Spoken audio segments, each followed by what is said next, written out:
Hey everyone, if you want your Vercel project to use a professional custom domain instead of the default Vercel URL, you're in the right place. In this video, I'll show you how to add a custom domain in Vercel from start to finish in 2026. First, make sure your website is already deployed on Vercel.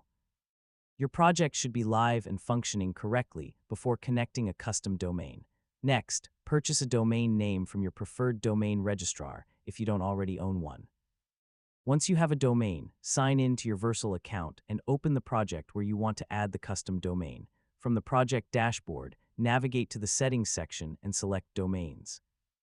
Now click Add Domain and enter the domain name you want to connect to your website.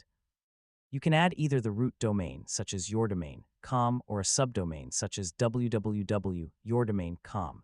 After entering the domain, click Add to continue. Vercel will analyze the domain and provide the DNS records required for verification.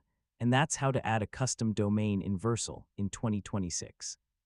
With the correct DNS configuration and automatic SSL support, you can give your website a professional web address and improve your brand presence online. Thanks for watching, and I'll see you in the next tutorial.